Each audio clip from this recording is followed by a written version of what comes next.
Nandito po yung susi para ang church sa buong Pilipinas at buong mundo ay makaranas ng apostolic revival. What is apostolic revival? To be like Jesus. To be like Jesus is to experience what? Apostolic revival. And every time you listen to an apostle, what you are receiving is a divine revelation. Kulot with the glory of God that will consume your whole being and will make you like Jesus. The glory that we are enjoying today is far bigger and greater than what they enjoy in the past. It is apostolic revival unto perfection. Apostolic revival are unstoppable! The 2025-2028 vision is about to come into completion! My God, something is happening in the Church of God! Something is happening in Cagayan de Oro! Yahweh is manifesting Himself! The smoke is filling the house!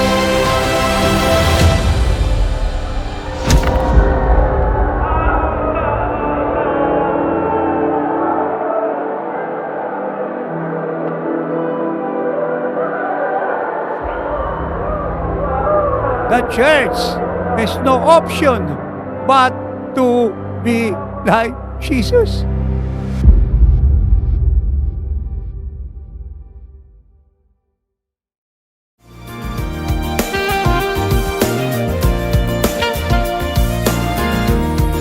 God is good, God is gracious, God is glorious, God is in us, with us, for us, who gives us the victory every day, everywhere, whenever we go.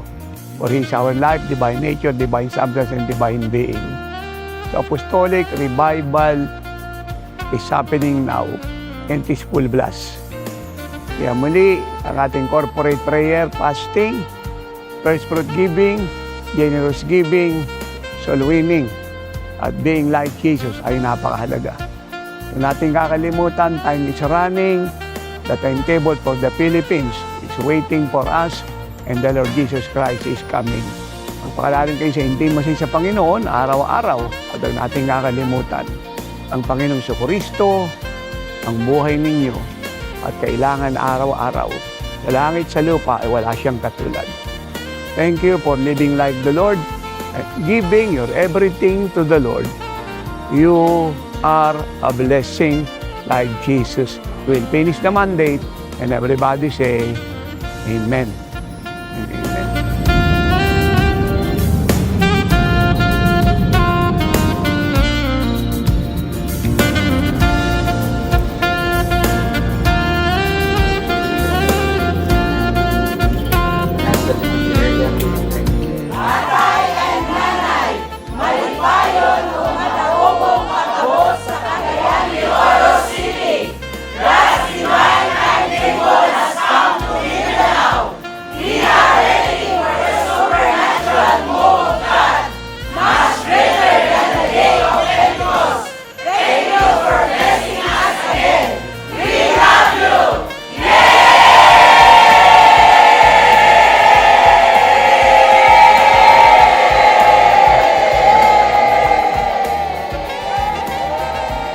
Narinig niyo yung sabi nila, 8 times greater daw.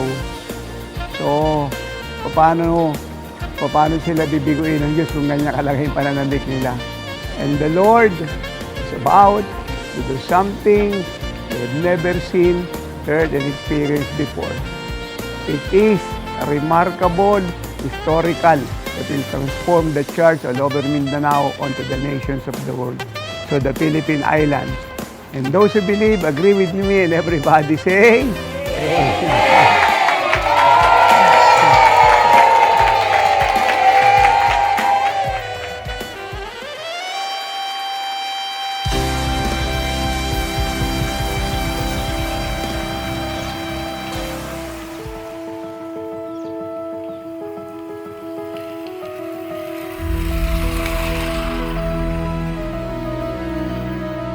Malaki po yung expectation namin. We are excited to be blessed sa mga preaching ni tatay kasi nakikita lang namin siya sa TV, and sa TV nga nabibless kami, how much more dito sa personal. Makikita nyo sobrang raming tao dito ngayon kasi excited din sila. Yung mga tao po na nandito is coming from different places, Luzon, Visayas, and Mindanao, even international. We have 9 delegates from Vietnam. I know that the Lord will speak to them. I was been a retired personnel from the Philippine Army. Nasa government pa ako, nakikita ko yung buhay ni tatay kung paano siya mag-preach. A man of God, isang servant na talagang nasa kanya yung heart ni Jesus. Nasa kanya yung karakter ni Jesus na nagtuturo talaga ng katotohanan. Very powerful yung Holy Spirit. Yung talagang nakikita ko sa kanya. Nakikita ko rin siya sa Oras ng Himala sa television po. In-expect namin na talagang yung portion namin, ma-receive namin kung ano yung mga revelation ni Lord para sa aming gawain at paano kami maging much deeper ang aming relationship na Panginoon. Alam ko na may gagawing himala ang Diyos sa bayan ang Cagayan de Oro. Kaya naman ngayon, sabi namin na mga departments, na mga heads, na mga leaders at workers, ministers, ngayong oras na ito, magbababad tayo. Dapat mapuspos tayo, magre-receive at magre-receive lang tayo today kasi naman inaabangan namin tong araw na ito. When Satan decided to make a plot and a plan to destroy you, God, your Heavenly Father, in the power of the Holy Spirit, for the glory of Jesus Christ who lives in you, will use the same plot and plan to destroy him.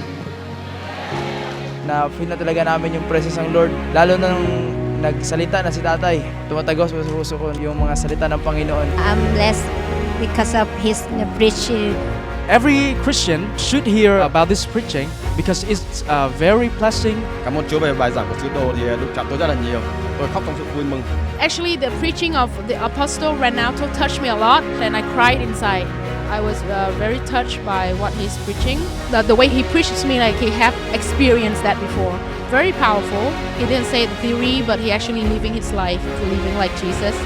As far as we are concerned, si Satan ay invalid, defeated. His existence in the world is useless, nothing, null and void. Very simply because tinalo na siya ni Jesus. At yung tagumpay na ginawa ng Panginoong Jesucristo ay para sa church, sa atin. It was very glorious, at the same time very joyous, glory to God. The people were so very glad about the teaching, hallelujah. All the victory po na tinuro po ni tatay, mga keys, mga ways para po maging victorious is naranasan po talaga namin kanina. Para pong that service, it was heaven touching the earth. So, tatay was able to let us experience what will happen in heaven. Para bang nililift up ka sa heaven, ganyan po, yung kasaya po. Điều mà tôi ấn tượng nhất là cái sức mạnh trong lời cầu nguyện. So I really feel the strength in the way he preached. Cảm ơn Chúa, thì mục sư thì là người được tôi tới Chúa đầy dẫy Đức Thánh Linh, mà lời của Chúa là lời của hàng sống, cho nên là cũng tác động đến tôi. Đôi khi mà tôi của mục sư Tion ấy nói là kiểu như mình phải tìm Chúa hết lòng. I feel he is a very anointed one of the Lord, and his preaching is very strongly anointed. Nabibless talaga ako sa mensahe ni Apostol Carillo. Ang galing ng magturo ng Word ni God. Hallelujah. Napaka-impactful po nun sa buhay ko po. It is very strong conviction that brings strong decision. Makabago talaga yung mga preaching, mga turo ni Apostol. Parang ako yung sinabihan. Meron pong na-change sa akin yung mga principle. Marami po akong natutunan at na-inspired po ako na mag-serve kay Lord lalo. The best talaga yung mga turo niya. Makikita niyo talaga na may banal na espiritu na dumadaloy. Marami akong napakinggan na teaching, pero iba talaga ka tatay. Aside po sa marunong magturo sa tatay, yung tinuro ng tatay, makikita po talaga sa buhay niya po. Ano po ang unang-unang key upang maranasan ng church sa bansang ito at buong mundo? Ang Apostolic Revival, number 1, Jesus wept. Jesus Christ is a weeping Jesus. Inopen ng Panginoon yung mata ko, yung puso ko, kasi napaka-importante na yung weeping, groaning sa mga kaluluwa. Malaking bahagi yun na mag-grow as a Christian, lalo na sa pag-pray para sa ating bansa. Alang sabi ng Bible, hindi lang po si Jesus basta umiyak. He cried with a loud voice. Pag yung atin pong burden mula sa Diyos ay malaki, yung atin pong panaghoy ay masyadong malakas, isang uri ng kabigatan na Lord lang ang pwedeng maglagay sa buhay natin. Yung mga natutunan ko naman kay Apostle Renato is yung kung gaano kahalaga magkaroon ng intimacy with the Holy Spirit. Kasi sabi nga niya na ang foundation ng ministry na lalakaran natin is yung intimacy natin with the Holy Spirit. Kasi aanhin nga po natin kung magaling tayo mag-preach, magaling tayo mag-encourage ng tao kung wala naman tayong totoong relationship with the Holy Spirit. Mas lalo kong naunawaan kung ano talaga yung pagkakatawag ko at saka kung ano talaga yung gagawin ng isang alagad ng Diyos. Yung teaching niya is napaka-precise and tsaka napaka-powerful. Talagang masasabi mo talaga na it comes from the Holy Spirit. And I am blessed na naging speaker si Tatay Carillo na dami kong na-learn, especially about Jesus. Super blessed kasi nararaman ko yung pinakamalalim na revelation. Nag-strengthen sa faith ko at saka nag-increase yung love ko kay Jesus, yung desire ko na magpatuloy sa pag-serve sa Panginoon. You must weep for the church. Sapagkat ito pong luhang ito ay nagdi-define ng pag-ibig ng Diyos sa kanyang iglesia. Ito ay nagpapaabot ng kanyang burden o kabigatang inilagay sa ating puso para sa kanyang church. So nakita ko yung mga miracles na ginawa ni Lord sa buhay ng mga tao. Sa preaching pa lang ni Tatay, talagang mababago talaga yung mindset mo tsaka yung heart. Sabi nga ni Tatay na turuan natin yung mga tao to live like Jesus. Malaki yung impact sa buhay ko as a pastor na ang living like Jesus. Ito talaga na nakuha ko nga yung malapantayan sa Panginoon. Pag hindi siya namumuhay katulad ni Jesus sa mundo, hindi siya makaparoroon sa kaharian ng Panginoon. Marami akong natutunan how to live like Christ, how to live righteous. Yung foundation ng ministry is yung mag-spend time sa Panginoon in prayer at saka yung intercession. Kaya I'm so blessed na nakasali ako sa conference na ito. Về ông Carillo tối ngày hôm qua thì làm về sự xác nhận là Chúa Ngài sử dụng tôi bởi vì tôi ít năng lực. Nhưng mà Ngài vẫn sử dụng tôi vì còn ngày hôm nay thì tôi được xác nhận về sự kêu gọi của tôi, đó là tôi sẽ có bước đi trong cái mục vụ tình yêu thương. Và tôi sẽ giao trả cái tình yêu thương đấy đến cho thế hệ học sinh sinh viên. So last night I heard about the preaching of Apostle Carillo, and I know one thing, that even I am weak, God still use me to do His work. And tonight God told me that I will do the mission of love. Dahil sa buhay ng ating Panginoon Jesucristo na nag-aalay ng kanyang buhay, kailangang mamatay para manahan sa atin upang ang hindi perpektong buhay ay maging perfect. Ang hindi na pwede ay maging pwede ng mabuhay ng perpekto sakdal kagaya ng ating Panginoong Jesucristo. Isa po sa natutunan ko is kailangan talaga na yung foundation sa pagsiserve kay Jesus is yung love. Kailangan ma-develop. Mas nadagdagan, mas nalaliman pa yung pag-unawa ko sa pag-service talaga sa ating Panginoong Hesus. Iba yung saya na nararamdaman pag ang Holy Spirit na pala ang magmanipit sa ating. Kurabakatakasakang in the name of our Lord Jesus Christ, receive it! Lahat ng witchcraft, maligno impacto sa buhay ng bawat isa. Come out! Praise the Lord. So, Nanay Ellen truly is nanay talaga ng lahat. Siya talaga ay isang babae ng Diyos.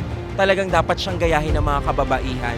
She's very pure, she's anointed, pagsalita pa lang niya, and talagang totoo na ang anointing niya is deliverance ministry kasi the way she speaks, alam ko na yung mga demonyo talaga lumalayas.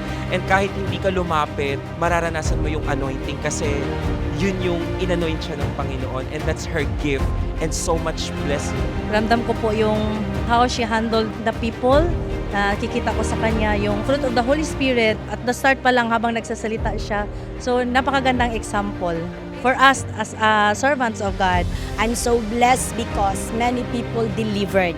And through her life, hallelujah, na-feel ko talaga that the glory of God is nandito talaga. Pag-deliver niya sa amin, talagang ramdam namin na napakalakas talaga yung movement sa Holy Spirit. Talagang ramdam namin yung parang nakukurente kami, nanginginig sa lakas ng movement ng Holy Spirit. Kakaiba talaga. Pag lay hands ni Prophetess sa akin, meron akong nakita nga sobrang liwanag talaga. Hindi ko ma-explain ang na-experience ko kasi grabe ang movement ni Lord sa aking buhay. Thank you, Jesus. Nagkaroon ulit ng courage yung puso ko na isik talaga si Lord, lalo't na yung tinuro niya is patungkol sa pagpapatawad. Pinapasearch sa akin ng Lord yung puso ko at andun na po talaga yung fully forgiveness sa mga tao, and sobrang masaya ako kasi kinonfirm yun ng Lord kanina. Grabing pagpapalaya na ginawa po ng Diyos sa akin.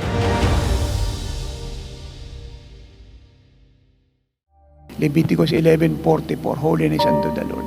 Yung level po natin concerning the holiness of God in our life is the glory of God. At para mapanatili natin yung ating holiness, go every day in a deep intimacy with Jesus. Yung I love you, Lord, more than a statement. It is a heart-to-heart connection. Pinadama ni Jesus kung paano siya umiyak, kung paano siya mag-groan para sa mga soul, na yung pagsiserve pala ng Panginoon, hindi lang punta sa church, but it's so deep. Kailangan talaga i-develop yung love. Tapos, intimacy. The greatest Holy Spirit invasion will be experienced by the church, this nation, and the nations of the world. By God, the smoke, the glory of God is filling the house of God, the spiritual house, the physical house. Because we believe, so we pray, and we will see the glory of God. That is the end-time plan of the Father, the Son, and the Holy Ghost. Receive the end-time anointing to pray. Receive the end-time anointing to weep. Receive the end-time anointing to grow. Receive the end-time anointing to travail. Receive.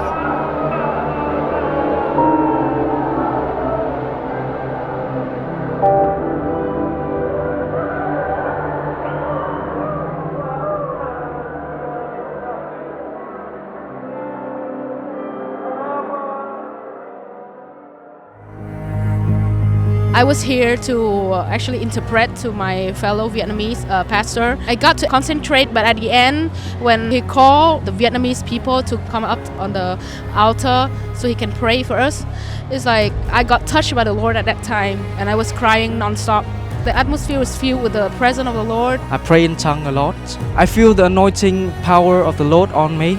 I was touched by Holy Spirit. I shake my body and I can't stand, and I fell down. I can feel that the Holy Spirit is born down in me. It's so strong. When I stand up, I feel good. I feel light. I feel free. Tôi thấy sự sức giàu và sự tác động của Chúa rất là mạnh mẽ, và cảm giác giống như một dòng điện nó chạy qua người. I feel like an electricity go through my body is very powerful, and the anointed power of him, of Apostle Ronaldo, to me is very powerful. Gặp Chúa thì được Chúa tác động đến, thì tôi cảm thấy là mình được Chúa tha thứ. Nhiều cái tôi vẫn chưa làm tốt theo ý muốn của Chúa. When he touched my head, I really feel the touch of Holy Spirit on my head, and I feel forgiven for many things I have done. Thứ đồ đặt tay trên tôi thì tôi cũng đang rất là khóc trong sự vui mừng thôi. Tôi cũng cảm nhận sự tác động. Sau khi đó thì tôi nghe Đức Thánh Linh nói, bây giờ tôi ước ao và Chúa đã ta là sức giàu con sự sức giàu của các sứ đồ. When it's actually lay hand by Apostle Renato, he was crying inside and he was very happy, like with the tears of happiness. And by that time, the Holy Spirit saying to him that I have anointed you with the anointing of the apostle. Be desire of the anointing. Thật sự là tôi cảm thấy về sự vận hành của Thánh Linh rất là mạnh mẽ, và khi ông đặt tay thì tôi cảm thấy được có một cái sự sức dầu được đổ xuống ở trên tôi, nên là When Apostle Carolio touched my head, I feel really strong anointing of God on me. It is very strong. I feel the touching and the anointing of the whole place.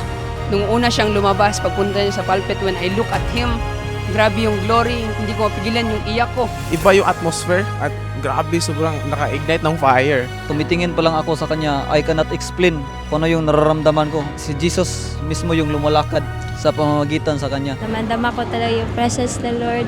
Umiyak talaga ako. Habang nagpre-pray si tatay, parang tinamaan ako ng napakalakas na bagyo. Grabe yun. Kanina sabi niya, hindi na daw namin kailangan na babagsak. But naramdaman ko yung kuryente. And Pinipigilan ko yung sarili ko na matumba. Pero iba talaga ang bigat ng presensya ng Lord. Iba talaga yung move ni Holy Spirit na parang kinuryente ka na lang bigla. Nawala yung lakas ng katawan ko. yung pagsabi niya ng receive it, I saw a vision na wind na tuloy-tuloy na gumaganon sa akin. And I know that that's the Holy Spirit na ine-empower ako. Parang binuhusan po ako ng malamig na tubig, parang may ihip ng hangin na sumalubong sa akin po. I receive yung bigat ng glory ni Jesus. Pagtago sa puso mo, parang yung heart mo, parang may nangyayari na hindi mo naintindihan. Sinabi niya na dapat ma-receive yung anointing ng prayer of intercession. So I received that. Nag-weep ako, hindi ko ma-explain yung nararamdaman ko. But I know that's God. Grabing iyak ko talaga, tapos pagtingin ko talaga sa floor, marami na talagang luha doon. Ngayon ko na naranasan ganitong pag-iyak sa Panginoon. Na-feel ko talaga na niyakap ako ng Panginoon. Hindi ko mapigilan yung iyak ko na para bang mas naging compassionate ako sa mga tao na hindi pa nakakilala sa Panginoon. Na-encounter ko talaga ang presensya ng Holy Spirit sa buhay ko po. Hallelujah. Thật sự là tôi cảm thấy về sự vận hành của Thánh Linh rất là mạnh mẽ, và khi ông đặt tay thì tôi cảm thấy được có một cái sự sức dầu được đổ xuống ở trên tôi, nên là When Apostle Carolio touched my head, I feel really strong anointing of God on me, and I feel the anointing. Grabe talaga ang presence ni Lord. Very tangible. Truly, I received my portion. Malaking binago ang Panginoon sa aking buhay. It's my privilege to be called by the apostle. We do believe when the apostle of the Lord declared and lay their hands unto you, something happened in your life. And for me, na-feel ko yung anointing, na-feel ko yung increasing, and I do believe that my spiritual aspect never be the same again. The moment na tinawag ako ni tatay, it was a very great privilege po na naranasan ko po yun. So while na-lay hands po ako, para akong lasing na hindi ako makatayo. Very uncontrollable, and then yes, the glory of the Lord really manifested in that moment. It was a divine visitation of the Lord here in the New Creation Spirit-Filled Church, and I was very grateful na isa po ako sa nakaranas po ng ganong experience. He is a great preacher, and he is very anointed by God. I can feel that he's the man of God, and the Holy Spirit in him really strong. He touched my heart. Và cái sự vận hành của Đức Thánh Linh rất là mạnh mẽ trên sứ đồ. And the movement of the Holy Spirit is very strong on him. Nhưng chúng tôi thấy sự vận hành rất là đặc biệt của Chúa qua chức vụ của tôi tớ Chúa. Đặc biệt là tấm lòng. We see a very strong movement of God on his calling of apostle, especially his heart. Tôi thấy cái cách mà ông giảng và cách ông sống thì là ông sống trên lời của Chúa và ông hành động trên lời điều ông giảng. So I see what he's actually preaching is what he is actually living. I just see it from his like outside. Tôi được nghe giới thiệu về lối sống và đời sống, còn khi nhìn ông giảng thì tôi biết nó là những người mà hầu việc Chúa tin kính. Tôi biết điều đó. So I was introduced by Tion before, so when I hear his preaching, I know he is the one who loved God a lot, an anointed one. First time ko po talaga siya na marinig ang kanyang mga preaching. Mararamdaman mo po talaga yung mga word na galing talaga sa Panginoon. na mabless po talaga yung makikinig sa Kanya. Pagkita ko pa lang po sa kanya is yung presence talaga ni Lord na para bang hindi ko alam kung ano yung mararamdaman ko kasi nanginginig ako na para bang gusto kong umiyak. The presence of the Lord is so heavy, hallelujah, in the life of our man of God. Puspos talaga si tatay ng banal na Espiritu Santo. Makita mo talaga yung mga sign and wonders and miracles. Nafe-feel ko yung presence ni Jesus sa kanya. Christ-like character talaga siya. Doon ko talaga nafe-feel kung gaano siya ka-in love kay Jesus. Kasi mafe-feel ko talaga yung love of Jesus na nag-overflow sa congregation. Talagang hindi pa lang siya nagpre-preach, nabibless na ako. Na-amaze na ako, nai-inspired na ako. So, grabe talaga yung glory ni Lord sa buhay niya. Hindi mo namamalayan na sobrang haba pala ng preaching. Kasi yung preaching, yung revelation itself, napakaganda. Hindi ka mauumay, you will ask for more. 5 hours or 6 hours ata na teaching, napakalakas pa rin niya. Sabi ko, grabe kapag lead talaga ng Holy Spirit, hindi ka talaga makafe-feel ng pagod. Na-bless ako because, hallelujah, in 2 days conference, hallelujah, the holy presence of God is so tangible. Thankful na thankful ako sa mga nangyari ngayong araw na ito at kahapon. Sa knowledge and wisdom na narinig ko, hindi po nasayang ang pagpunta ko dito dahil glory, glory to God. Salamat sa Panginoon dahil sa ginawa niya po sa buhay ko. Talaga yung glory ng Panginoon at saka ng presence ng Panginoon. Hanggang ngayon nga, nanginginig pa ngayong aking mga kalamnan eh. Mas naging malawak pa talaga yung pagmamahal ko sa Panginoon na mas i-value ko yung relationship ko sa ating Panginoon. Ako po may skin disease ng 4 years.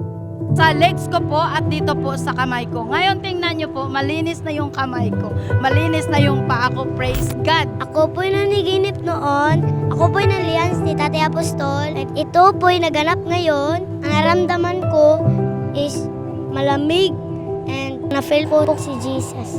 Masarap sa pakiramdam and sobrang malamig talaga. Maiiyak na ako noon. Hindi ako nag-regret bakit ako sumali sa conference because I received the portion from the Lord through His servant, Tatay Apostol Carrillo. Uwi kami sa Cebu, nadadala namin si Jesus. I really hope that he can come to Vietnam one day. And make a big revival in Vietnam. Yeah, this is my desire. It's an honor if he could come to our country because I know that the Lord is revived Vietnam. So I know that God has a plan.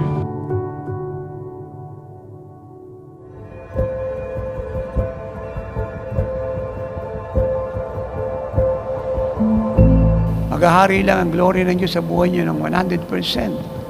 If you are empty of self, it must be none of yourself, but all of Christ. Yung mga turo niya talaga ay talagang it's really alive.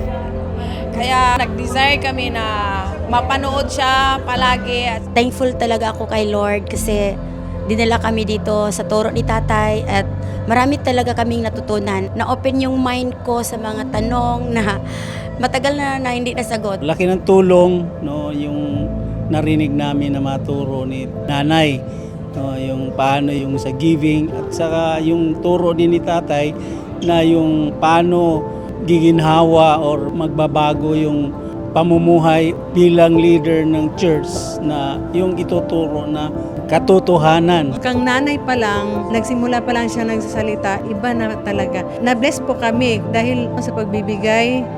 Talaga na dapat ituro talaga sa mga tao para maahon sa kahirapan. So, ang key is to obey the word of God in giving. Hindi lang talaga kailangang maririnig, kundi ipamumuhay talaga ang salita ng Diyos at ilalakad. At isa lang ka, one desire na si Kristo Diyod, makita dyan sa kinabuhi. Kaya ang kamatayan sa sarili ay hindi po isang objection o isang proposal. It is a strong command from Jesus Christ. You must deny yourself and take up your cross. It means you must crucify yourself and die. Dahil lahat na ipinako sa krus ay nangamatay. Si Tatay, para bang kinakorek niya, i-adjust niya yung puso mo, no? Firm si Tatay sa kanyang pag-rebuke, pero maganda naman ang effect sa'yo. Tagos sa loob-looban kasi nga kasama niya ang Diyos at saka sa mga aral niya at natutunan ko po kung paano i-handle yung situation na kung paano dalhin yung anong gift na meron ako, anong faults na meron ako. Yun ang natutunan ko na dapat doon lang ako mag-focus sa anong meron ako. Hindi ko nahangarin kung ano pa yung hindi para sa akin. Every words na lumalabas sa bibig niya is nakaka-bless po, nakakatuwid po ng buhay ng isang tao, lalo na sa mga Kristiyano po na katulad natin. Para maging like Jesus po tayo, not in words but in action po talaga. Ang buhay na kagaya ng Panginoong Hesus ay napakahalaga sa church dahil ito ang magdadala sa atin hanggang sa rapture at ito ang predestined ng ating mga buhay. Yung tunay na preacher ng Diyos, alagad ng Diyos is magre-reflect talaga, especially when he preach. So mamamagnet talaga yung mindset ng tao, yung heart ng tao. Kumbaga, the way siya mag-deliver ng word is may laman may buto, parang deep siya. Kaya kapag open lang yung heart mo, matatanggap mo talaga. Spirit-filled po siya mag-preach. Hebrews 6:1, press on to your perfection. Araw-araw, mag-decide kayo ma-encounter ng Lord. Araw-araw, He must transform you from glory to glory into His image and likeness. Araw-araw. Grabe, buhos na buhos yung luha ko. At saka kung paano ko na-feel yung Holy Spirit that time. Habang nakapikit ako, parang na-feel ko na ang gaan ng aking katawan. Tapos, sabi kasi na dapat meron tayong i-surrender. Binigay ko lahat kung ano yung dapat i-surrender. Then, doon na-feel ko na parang lumulutang ako. Para bang may nag-angat sa akin. Parang may nawawala sa kalooban ko na ang bigat. Yun, pinalaya ko na lahat.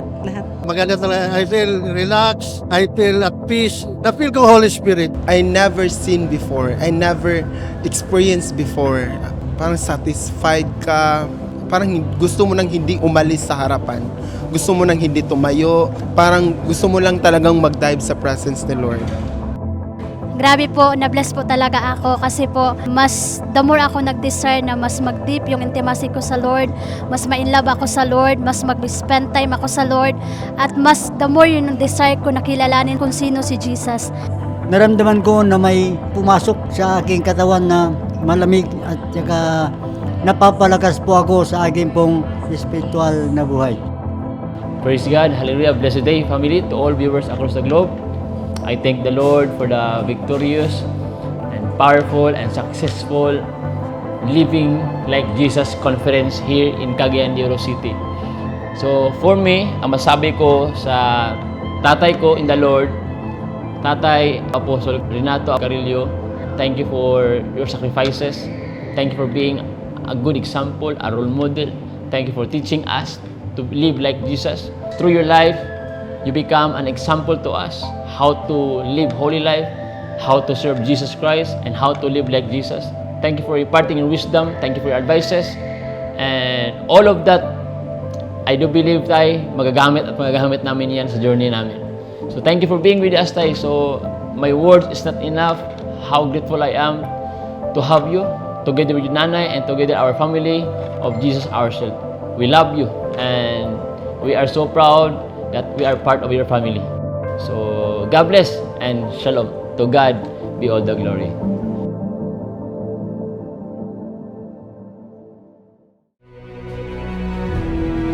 Ito na po yung panahon na kung saan pinupulfill ng Diyos ang propesiyang binitawan po ng lingkod ng Diyos sa bayan pong ito. Dinala po ng Diyos ang napakarami pong kaluluwa. Hindi lamang po maraming sakit karamdaman, maraming buhay ang pinalaya, kundi po ang buong body of Christ, ang buong churches sa bayan po ito ay pinalayan ng Diyos at dinala sa perpektong kasakdalan ng kanya pong pagkakahirang. The mandate is full blast. Tunay nga kita po natin yung impact ng pagdating ng tatay dito. Exodus explosion is now. They're all coming out and they're all now coming to Joseph. Open doors na ngayon. Sila na po naghahanap sa buhay ng lingkod ng Diyos. Nilalabas na po ng Lord po ang church, ang mga kaluluwa. Tanggap na po nila kahit gaano kabigat ang aral ni tatay, na talagang ang aral po ay talaga pong pumapasok sa puso po ng church, ng body of Christ. Inangat ng Lord ang kalagayan po nila sa pananampalataya, spiritual, at dinala sila sa kasakdalan ng pagkakahirang at pagkakatawag po nila sa Diyos. Grabe po yung kanila pong uhaw at gutom sa kalwalatian ng Diyos, kaya ganun na lang po na tumugon ang Lord ng pagdalaw po niya sa kanila na bagong karanasan sa aming pagmi-minister na katuwang po ng tatay. Habang ang lingkod ng Diyos ay naglilihans, talaga pong nangingisay po sila. Habang nag-a-assist po kami, damang-dama po namin yung apoy po ng God the Holy Spirit na siya pong bumaba, siya pong lumukob, siya pong nag-consume sa buhay po ng bawat isa. Kitang-kita nga po namin kung paano po i-revive, kung paano po i-deliver ng Lord, at kung paano po ibigay ng Lord lahat po ng kanilang pangangailangan spiritually. Hindi lang yung nadama nila ang presence ng Lord, kundi mayroon pong nilinis ang Lord sa body of Christ. Talagang nakakapanindig balahibo mula unang araw hanggang huling araw. Kitang-kita po natin kung paano kumilos, gumalaw ang Lord na unexplainable po talaga. Higit po sa lahat ng nasaksihan ko mula nung nakasama ko sa loob ng 31 years, iba itong nangyaring ito. Masasabi po talaga natin mas mataas yung pagdalo ng Diyos, mas mataas yung naging bisitasyon po ng Diyos at yung infilling na ginawa po ng Diyos sa buhay po natin na kahit nag-a-assist po kami, tumutuloy yung luha po namin. Nakita natin yung mga tao kung gaano sila kalunod sa presensya po ng Diyos at kung gaano po sila kasabik sa ibinababa po ng Diyos sa bawat gawain. Yung pagdalo po ng Diyos at pagpupuno ay ramdam na ramdam po natin. Very unique. It is remarkable na hindi nga po makakalimutan ng lahat ng dumalo sa gawain ito yung ginawa at pinangyari po ng Diyos. Alam ko po na meron pong nangyari sa kanila.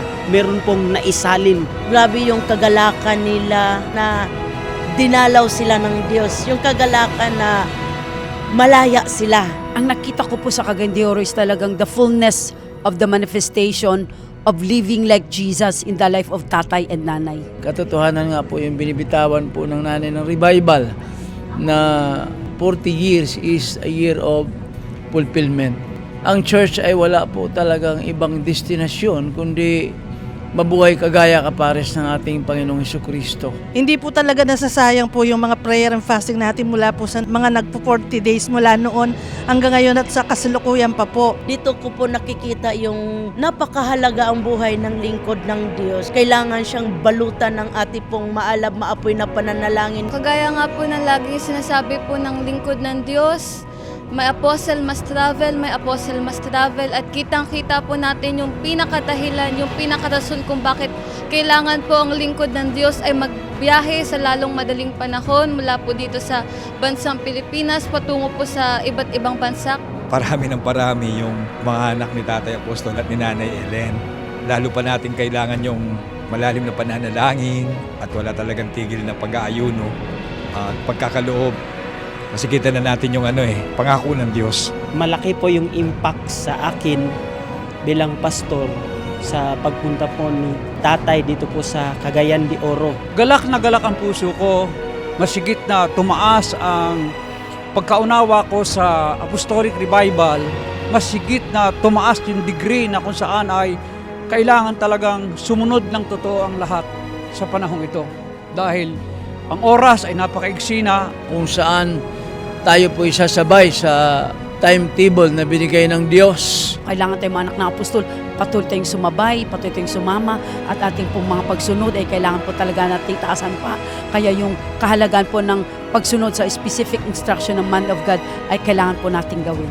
Kaya ganun na lamang po kahalaga na tayo po ay mag-response ng mabilis, lalo-lalo na po sa pagsasakripisyo, dahil nakasalalay po dito ang napakaraming kaluluwa at napakaraming bayan sa buong bansang ito at buong mundo ang maaabot ng Apostolic Revival. Tunay nga po sa lahat ng ating ibinibigay at ginagawa sa harapan ng Diyos ay wala pong nasasayang. At nakikita po natin yung katotohanan na sinabi ng Diyos, glory harvest is now, soul harvest is now, and wealth harvest is now. At yung walang tigil na pag-ani ay nagaganap na po ngayon. Masumpungan po tayo ng Lord na masigit yung gagawin po natin ngayon para po sa pagtatapos po ng mandate at yung apostolic revival na matagal lang sinisigaw po ng ating pong tatay ay siya pong mangyari at maganap. For now is the time of the prophetic fulfillment sa buong body of Christ. Truly, ang Mindanao po ay pinagpala ng gusto ng Diyos. Kaya sa lahat at dakilang bagay na ginawa ng Diyos sa bayang ito, to God be all the glory.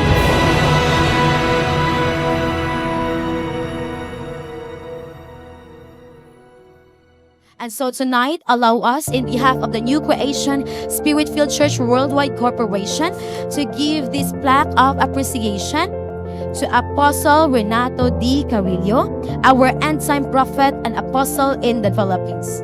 In grateful recognition of your invaluable presence and anointed ministry as our distinguished guest speaker at the Living Like Jesus Conference, held on January 23 to 24, 2026.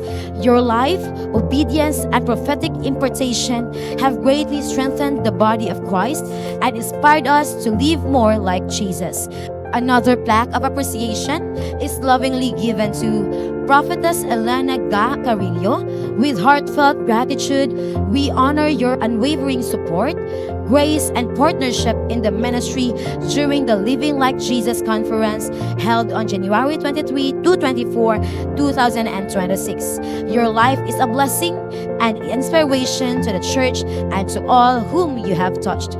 Given this 24th day of January 2026 at New Creation Spirit-Filled Church Worldwide Corporation, Maine. Signed by Pastor Ron Gention, General Overseer. Lord, thank you for making us like you. Amen. Yay!